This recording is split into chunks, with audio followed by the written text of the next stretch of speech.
Law academy വിഷയത്തിൽ CPM-ഉം അവരുടെ വിദ്യാർത്ഥി വിഭാഗവും ഒറ്റപ്പെട്ടു നിൽക്കെ മുഖ്യമന്ത്രി പിണറായിയുടെ നാക്കുപിഴ എരിതീയിൽ എണ്ണ ഒഴിക്കുന്നതായി. ലോ അക്കാദമി ഇരിക്കുന്ന സ്ഥലം ഉൾപ്പെടെയുള്ള ഭൂമി സർക്കാരിന് വിട്ടുകൊടുത്ത PS നടരാജപിള്ളയാണ് മുഖ്യമന്ത്രിക്ക് ഒരു പിള്ളയായത്. മനോന്മണിയും സുന്ദരം പിള്ളയെയും മകൻ PS നടരാജപിള്ളയെയും മുഖ്യമന്ത്രി പിണറായിക്ക് അറിയാത്തതോ മറന്നുപോയതോ ആവാം. അല്ലെങ്കിൽ മലബാറുകാരനായതുകൊണ്ട് തിരുവിതാംകൂറിൻ്റെയും തിരുക്കൊച്ചിയുടെയും ചരിത്രം അറിയാതെ പോയതാവാം. പട്ടം താണുപിള്ളയുടെ തിരുക്കൊച്ചി മന്ത്രിസഭയിലെ ധനകാര്യമന്ത്രിയായ നടരാജപിള്ളയെ അറിയില്ലെങ്കിലും 1962 കമ്മ്യൂണിസ്റ്റ് പാർട്ടിയുടെ പിന്തുണയോടെ പാർലമെൻറ്റിലേക്ക് പോയ നടരാജപിള്ളയെക്കുറിച്ച് മുഖ്യമന്ത്രി മറക്കരുതായിരുന്നു.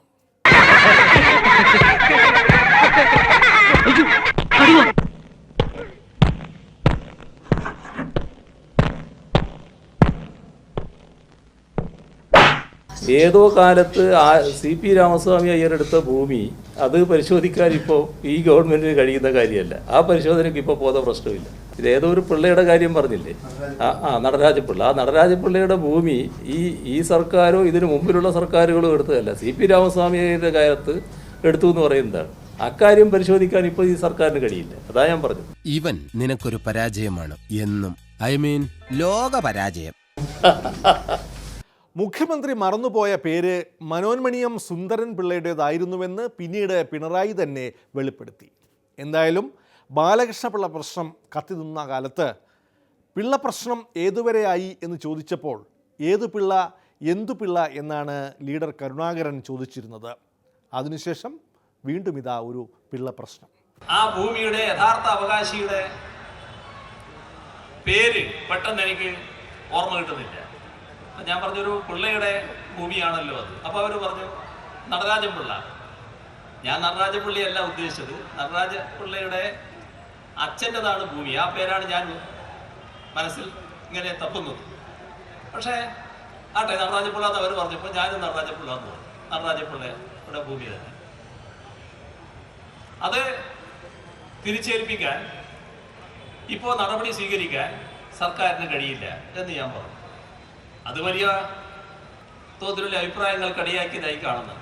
രാജവാഴ്ചകാലത്തെടുത്ത തീരുമാനങ്ങളൊന്നും മാറ്റാനാകില്ലെന്ന് ജനാധിപത്യ ഭരണകാലത്തിലെ ഒരു മുഖ്യമന്ത്രി പരസ്യമായി പറയുമ്പോൾ അവരെ കുറിച്ച് സഹതപിക്കല്ലാതെ എന്തു ചെയ്യാനാകും? അക്കാദമിയുടെ ഭൂമി പ്രശ്നത്തിൽ ഇനി പരിശോധനയും ഇല്ലെന്ന് മുഖ്യമന്ത്രി തറപ്പിച്ചു പറയുന്നു. കാരണം സർ CPയുടെ കാലത്തെ ഭൂമി വിഷയമാണ്.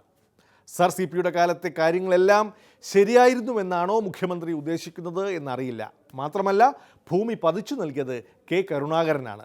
അപ്പോൾ പിന്നെ പിണറായിക്ക് അപ്പീൽ വേണ്ടതില്ല. 1984 ആണെന്ന് തോന്നുന്നു, കരുണാകരൻ ഈ പറയുന്ന സ്ഥലം പതിച്ചു കൊടുത്തു. എന്ന് പറഞ്ഞാൽ അന്നത്തെ മാർക്കറ്റ് വില ഈടാക്കി ഈ സ്ഥലം 7 ഏക്കറിലധികം സ്ഥലമാണെന്നാണ് തോന്നുന്നത്, ലോ അക്കാദമിക്ക് പതിച്ചു കൊടുത്തു. അത്തരത്തിലുള്ളൊരു ഭൂമി ഇപ്പോ ഗവൺമെന്റ് തിരിച്ചെടുത്ത് നടരാജപിള്ളയുടെ കുടുംബത്തെ ഏൽപ്പിക്കുക എന്നത് സാധിക്കുന്ന കാര്യമല്ല. ഇതാണ് ഞാൻ പറഞ്ഞ കാര്യം.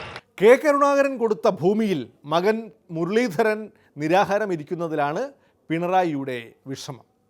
കരുണാകരൻ കൊടുത്ത ഭൂമിയുടെ കാര്യത്തിൽ പരിശോധന വേണ്ടെന്നാണല്ലോ മുഖ്യമന്ത്രി പറയുന്നത്.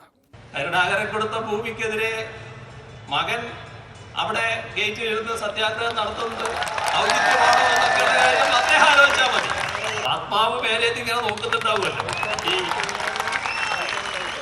ഈ മോൻ ഞാൻ ഇവിടെ എത്തിയിട്ടും വിടുന്നില്ലാലോ എന്ന് ചിന്തിക്കുന്നുണ്ടാവുമല്ലോ. ലോ അക്കാദമിയിലെ ഇപ്പോഴത്തെ സമരത്തെ രാഷ്ട്രീയ സമരമായാണ് മുഖ്യമന്ത്രി കാണുന്നത്. സർക്കാരിനെ വിരട്ടാനുള്ള സമരം. വിരട്ടാൻ വരുന്നവരോടുള്ള മുഖ്യമന്ത്രിയുടെ സമീപനം എന്താണെന്ന് എല്ലാവർക്കും അറിയാമല്ലോ. BJP കളിക്കുന്ന കളിയുടെ കൂടെ കൂടി ഈ സർക്കാരിനെ ലേശം വിഷമിപ്പിച്ച് കളിയാമെന്ന ചിന്തയിലേക്ക് ആരും നീങ്ങണ്ട.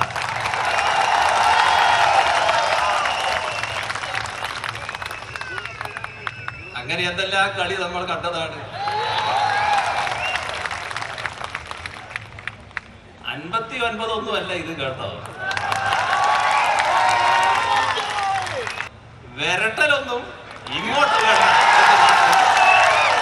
ഞങ്ങൾക്ക് പറയാം. കേരളത്തിന്റെ മുഖ്യമന്ത്രി പിണറായി വിജയൻ സർ CP-യെ പോലെ പെരുമാറരുത് എന്നാണ് എനിക്ക് ഈ സന്ദർഭത്തിൽ പറയുവാനുള്ളത്.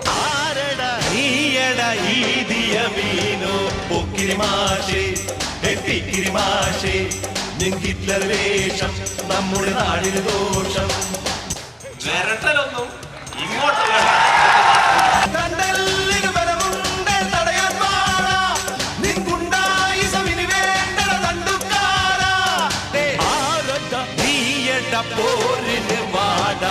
ശരി, വേഷം നമ്മുടെ നാടിന് ദോഷം.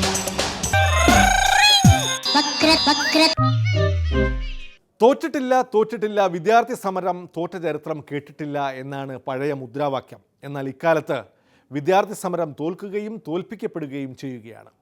ഹൈദരാബാദ് സർവകലാശാലയിൽ രോഹിത് വെമുല എന്ന ദളിത് വിദ്യാർത്ഥി ആത്മഹത്യ ചെയ്തപ്പോൾ വൈസ് ചാൻസലർ അപ്പാറാവു രാജിവെക്കണമെന്ന് ആവശ്യപ്പെട്ടുകൊണ്ടുള്ള വിദ്യാർത്ഥി സമരത്തെ ABVP-യും സർവകലാശാലയും കേന്ദ്ര സർക്കാരും കൂടി തോൽപ്പിച്ചു. പൂന ഫിലിം ഇൻസ്റ്റിറ്റ്യൂട്ടിൽ സിനിമ എന്നാൽ ചുക്കാണോ ചുണ്ണാമാണോ എന്നറിയാത്ത മൂന്നാംകിട നടനെ ചെയർമാനാക്കിയതിനെതിരെ നടന്ന വിദ്യാർത്ഥി പ്രക്ഷോഭത്തെ കേന്ദ്ര സർക്കാർ തോൽപ്പിച്ചു.